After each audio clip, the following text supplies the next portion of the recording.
قصر رياس البحر أو الحصن 23 أحد شواهد الماضي المجيد للجزائر، ومعلم تاريخي يمثل امتدادا لحي القصبة العتيق نحو البحر المتوسط.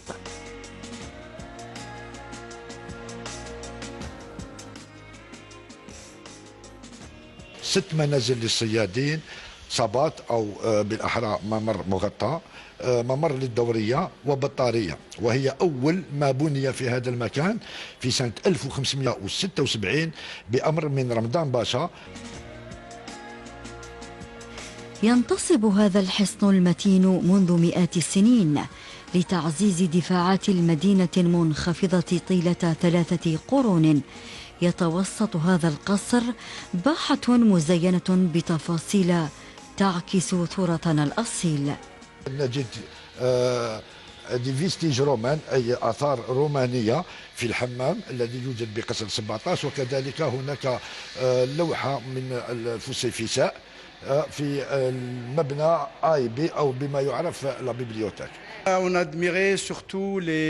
أعجبنا كثيرا بالهندسة المعمارية للحصن وإعادة ترميمه من الداخل، التي تم حمايتها خاصة مع الحفاظ على النمط المعماري.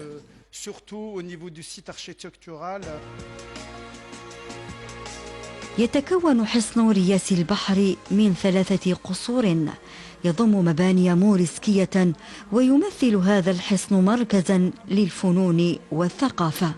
مكتبة مركز الفنون والثقافة التي تضم حوالي 6000 كتاب، وتنقسم إلى أجزاء مختلفة، منها كتب علم الآثار، التاريخ والهندسة المعمارية. يهتم مركز الفنون والثقافة بزيارات سواء المدارس أو المتوسطات أو الثانويات ومختلف الطلبة والباحثين.